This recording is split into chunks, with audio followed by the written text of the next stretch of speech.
Hello friends, welcome to मेरी प्रवास। घर के लिए लोन लें या फिर रेंट पर रहें? आई एम श्योर ये सवाल हर मिडिल क्लास आदमी औरत के मन में होता है। तभी तो इन फिन इन्फ्लुएंसर्स के इस टॉपिक के वीडियोस पर लाखों में व्यूज आते हैं। पर क्या सच में वो हमें सब कुछ ठीक बताते हैं? इस वीडियो में एक बहुत फेमस फाइनेंशियल इन्फ्लुएंसर अंकुर वारिकू जी के 2 वीडियोस को हम एनालाइज करने वाले हैं और आपको विद प्रूफ ये देखने को मिलेगा कि उनकी दोनों वीडियोस में की गई कैलकुलेशंस गलत है। तो चलो वीडियो शुरू करते हैं। तो शौर्य ने एक घर खरीदा है 50,000 रुपए की ईएमआई के साथ। मैं बोलता हूँ भाई 20,000 रुपए का रेंट दे और 30,000 रुपए की एसआईपी कर ले। इस वीडियो में अंकुर बता रहे हैं कि कैसे रेंट पर घर लेके रहना एक्चुअल में ज्यादा फायदेमंद है। कीमत 60 लाख रुपए। मान के चलिए कि घर 9% पे बढ़ता रहेगा। 10 साल बाद घर की कीमत 1 करोड़ रुपए। तो अगर 10 साल बाद उसने घर बेच दिया, उसको 40 लाख रुपए रेंट पे जो वो 30,000 रुपए की एसआईपी करेगा, उसकी वैल्यू 10 साल बाद करीब 85 लाख रुपए बनेगी। अब जरा कैलकुलेशंस पर आते हैं। तो अब हम ओपन करते हैं एसआईपी कैलकुलेटर, जो कि ये आ चुका है हमारे सामने। तो 60 लाख का घर 9% एप्रिसिएशन के साथ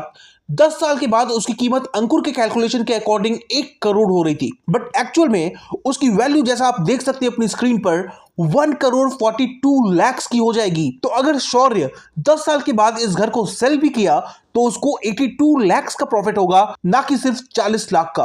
और अगर वो घर ना खरीद कर एसआईपी करता तो उसकी इन्वेस्टमेंट वैल्यू होती 10 साल के बाद 84 लाख रुपीस। और जो चीज इसमें इग्नोर की गई वो ये कि 20,000 रेंट जो आज आप दोगे वो 1 साल के बाद 22,000 हो जाएगी, क्योंकि रेंट हर साल 10% तक तो इंक्रीज हो ही रहा है। तो ऐसे में अब आप बताओ कि घर लेना ज्यादा समझदारी का काम है या अंकुर वारिकू की ये वाली एडवाइस मानना। और दूसरा, 1 करोड़ 42 लाख का घर को सीधा 1 करोड़ का दिखाया गया। इतना डेप्रिसिएशन कैसे और क्यों भाई? अब देखो अगला बस करिए कि आप एक 75 लाख का घर खरीदना चाहते हैं। ये रही द 369 इस होम वीडियो बाइंग में स्ट्रेटजी। अंकुर एक 75 लाख के घर परचेज करने के लिए 369 रूल बता रहे हैं। इनके अकॉर्डिंग अगर आप घर तुरंत ना लेकर जितना उसकी ईएमआई देने वाले हो उतने की एसआईपी कर दो 3, 6 या 9 साल के लिए, तो इससे आपकी ईएमआई कम हो जाएगी और आपको घर पहले से सस्ते में पड़ेगा। Sounds interesting? अब चलो वीडियो प्ले कर। 50,000 रुपए की एसआईपी, अगर ईएमआई अफोर्ड कर सकते हैं तो एसआईपी भी कर लेंगे। 3 साल में with a lot of risk ये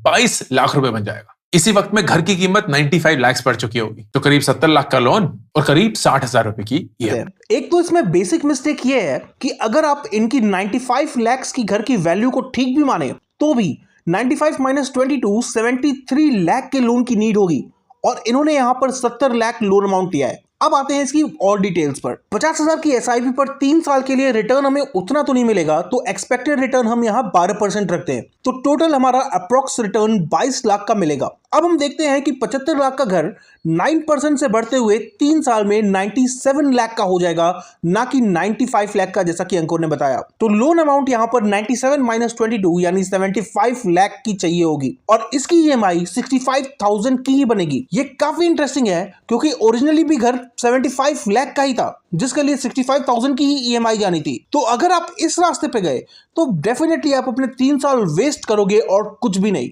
नेक्स्ट, 6 साल का प्लान अगर करें 50,000 की ईएमआई, तो 6 साल बाद आपके पास होंगे करीब 57 लाख रुपीस। घर की कीमत अब 1 करोड़ 13 लाख, तो 57 लाख का लोन और ईएमआई करीब 45,000 रुपए। अगर 6 साल की एसआईपी की जाए तो 15% एक्सपेक्टेड रेट ऑफ रिटर्न हम ले सकते हैं, जिसके बाद हमारा कॉर्पस 58 लाख का हो जाएगा और घर की कीमत तो 75 लाख का घर अगर 9% से बढ़ते हुए 6 साल बाद हम देखते हैं तो ये 1 करोड़ 25 लाख का हो जाता है, ना कि 1 करोड़ 13 लाख जैसा अंकुर ने बताया। और इसके लिए हमें जरूरत पड़ेगी 67 लाख रुपीस के लोन की, जिसमें 8.5% से 20 साल के लिए ईएमआई बनेगी 58,000 रुपीस की, ना कि 45,000 की, जैसा अंकुर ने बताया। यही अगर 9 साल के लिए किया तो इन्वेस्टमेंट 1 करोड़ 10 लाख रुपए, घर की कीमत 1 करोड़ 35 लाख रुपए, सिर्फ 25 लाख का लोन और सिर्फ 20,000 रुपए की ईएमआई। यही 50,000 की एसआईपी अगर हम 9 साल के लिए रखते हैं 15% एक्सपेक्टेड रेट ऑफ रिटर्न रख के, तो हमारा टोटल कॉर्पस हो जाएगा 1 करोड़ 14 लाख रुपए का। और उसी वक्त हमारा घर यानी कि 75 लाख का जो आज का घर है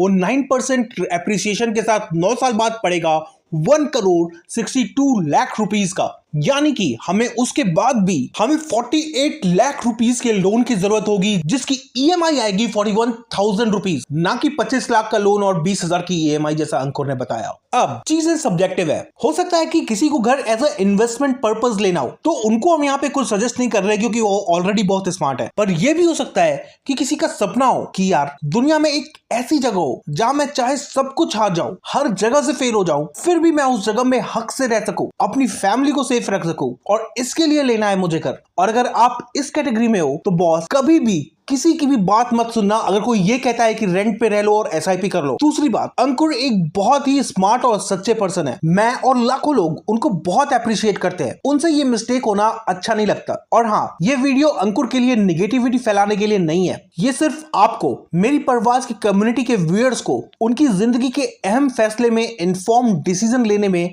हेल्प करने की एक कोशिश है। ये कोशिश आपको कैसी लगी कमेंट्स में जरूर बताना। वो सभी लोग जो अब तक हमसे नहीं जुड़े, उनसे हमारी गुजारिश है कि हमसे जुड़े। आओ हमारी परवाज से आसमान नापते हैं। We will see you in the next one. Thank you.